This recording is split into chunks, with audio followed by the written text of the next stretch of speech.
Okay, guys, everybody's favorite word problems. That's what we're going to do in this lesson. You see there's no word problems up here because they are tough to do on whiteboard, so I'm going to do them on a worksheet. So uh, here we go. We'll jump into it. Okay, guys, here we go. We got word problems. Okay, and what we are going to do is solve some of these out. These take a little bit of different forms to them, but we are going to just go one problem at a time and see what happens. So let's start out actually with number 3. So in number 3, we got Jay. It says Jay is renting a truck to help a friend move. The truck rental company charges a fee of $30 plus $16 per hour. Jay spent a total of $142, and it's asking how many hours did Jay rent the truck? Okay, so just some basic information with word problems. Word problems give you a whole bunch of information, a whole bunch of numbers, right? But it leaves out one piece of information, okay? And it asks you to find that, and that's the question at the end, right? So in number 3, it's asking how many hours did Jay rent the truck? And we don't know that, right? That's why it's asking us that. It doesn't tell us Jay rented the truck for 7 hours or 2 hours or whatever, how many it is, okay? And that's why it's asking us that. So that's our big job, and that's what I like to identify first. X is going to represent hours, okay? The number of hours that Jay rented the truck. We don't know that, okay? So that's our job to figure out. All right, so what do we know? What do we know? It says a few things. The truck rental company charges a fee of $30 plus $16 per hour. Okay, so if you can picture that, right? Again, probably not many of you kids have rented a truck before, but right, you're given kind of this $30 flat fee up front. It says, okay, hey, to rent a truck, it's $30. Here, so the $30. But on top of that $30, you got to pay the $16 per hour fee, right? So for every hour you rent the truck, that's an additional $16. Okay, so that's what we know. We also know that she spent a total of $142. Okay, so at the end, she gives the truck back, and the cashier says, okay, that'll be $142. Okay, with these fees added up. Okay, so what our job is kind of work backwards. Okay, and say, okay, if she spent this much total, and she would have paid the $30 fee plus $16 per hour, how many hours would she have rented it? Okay. And so again, I know a lot of kids are tempted to just jump in without setting up an equation, and that's fine. A lot of these you are able to do without setting up an equation, but it is really valuable to learn to set up an equation, okay? Because that makes it for when you get to these tougher ones like 5, 6, and some on the back, you'll be able to know what to do, okay? So what do we know?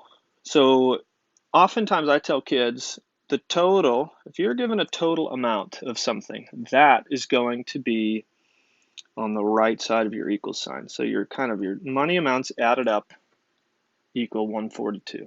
Okay, that's her total amount. Okay, and what adds to equal 142? Well, it's her charges, right? Her charges, how much it costs to rent the truck. So she had this initial $30 fee.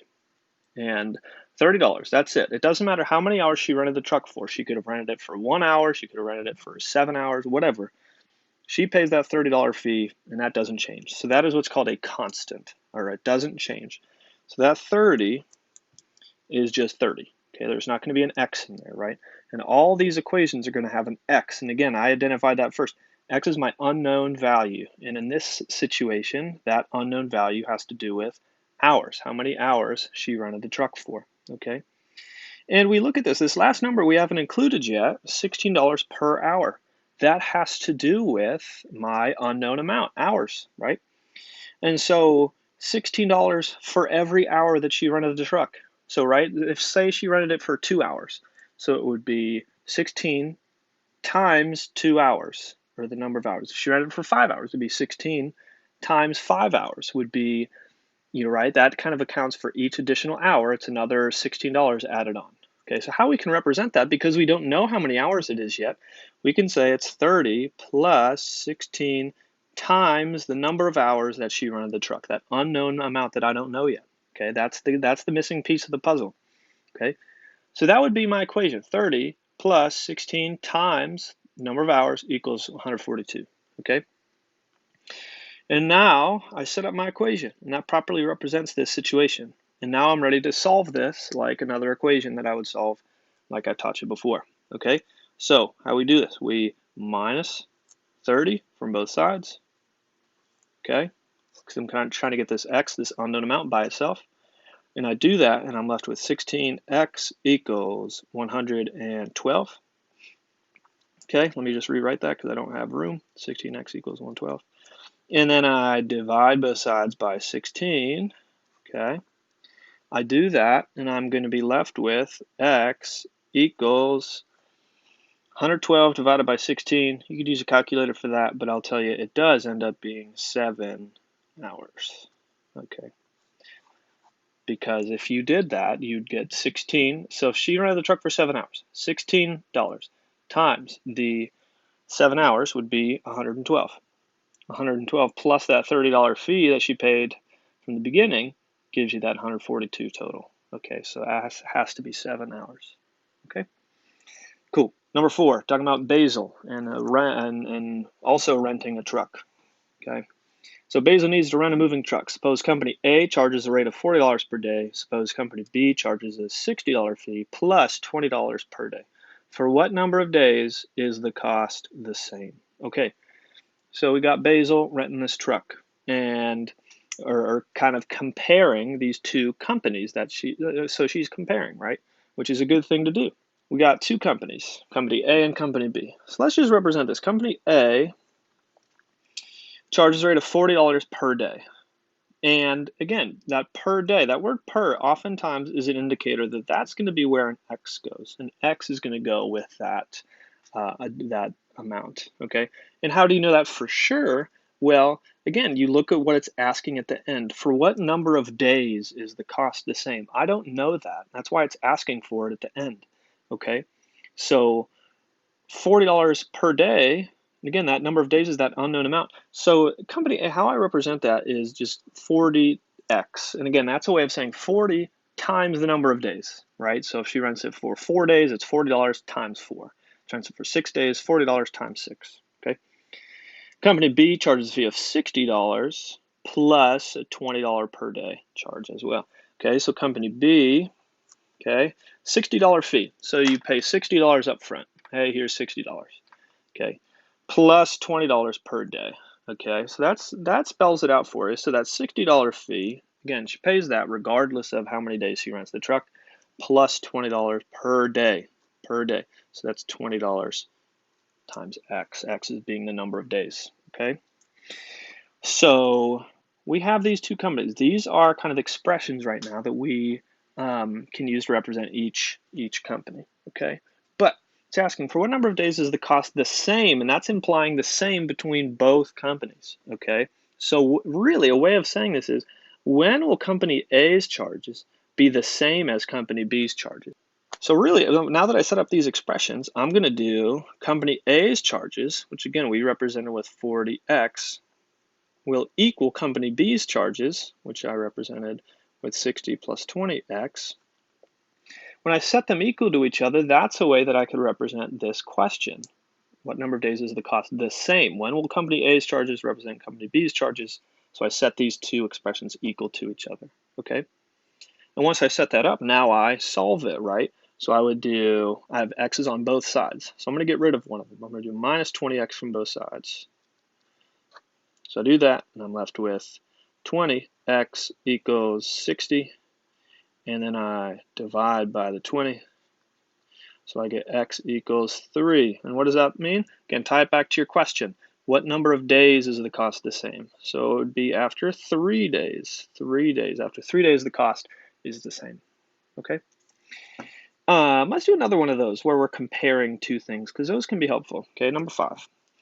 Catherine's Movie Rentals wants to start a membership video for her customers, blah, blah, blah. You can read the rest. Okay, but the question at the end, for what number of videos is the cost the same for members and non-members? Okay, so we are comparing, again, same thing, comparing a membership with non-members. Okay, so let's say members and non-members. Okay, so you read through this and it says a little bit about each. Okay, it says, suppose a video store charges non-members, that'd be non-members, $4 to rent each video, or another way of saying $4 per video. Okay, so if you're, again, video stores are very outdated at this point. Okay, but just for the sake of the problem, $4 per video. Okay, that's how much she is charging, or non-members are charged. Okay, so $4 per video. Again, if she has 10 videos, that'd be $4 times the 10 videos. Or again, we don't know how many videos it is. That's what we're trying to find. So that'd be 4x, 4 times the number of videos that you get. Okay. And then a store membership costs $21. So this would be talking about if you're a member. If you're a member, you pay the $21 membership fee, and then as a member, you get to pay $2.50 to rent each video. So a little bit less, right? If you're a member. So you pay that fee, then you pay $2.50 per video after that. Okay. So how we would say that initial $21 fee, again, that has nothing to do with how many videos you rent. That's just a straight membership fee you pay at the beginning, right? So $21 fee plus after that, then you pay $2.50 for each video. So plus 2.50x, $2.50 per video. And again, it's asking when will these be the same for members and non-members? So we're wondering, when will the membership be equal to the non-membership, or if you're not a member, okay? And so just like I did for this one, I'm wondering when will the membership costs equal the non-membership costs, okay? Just representing it that way. So I'm going to set this equal to this, okay? So 21 plus 2.50x equals 4x, okay? So that's that equation, okay? And once I do that, that's almost the hard part with equations, right? You guys should know at this point how to go about solving these, but once you set it up like this, then you solve. So the setup's the hard part. Getting it from the English language to the math language is the hard part, but then solving should be easier, okay? So I got x's on both sides. My constant's already over here, so I'm going to cancel out this x right on the left on this side. So I cancel that. I'm left with 21 equals 4 minus 2.5 ends up being 1.5x, okay? And then after that, I'm going to divide both sides by 1.5, okay? And that ends up being, 14. But 14 videos, right? How do I know it's videos? Again, that's what it's asking for. For what number of videos is the cost the same? So it's going to be 14 after you rent 14 videos. So what that signifies is like that's the number of videos that you would need to rent to make the membership worth it, right?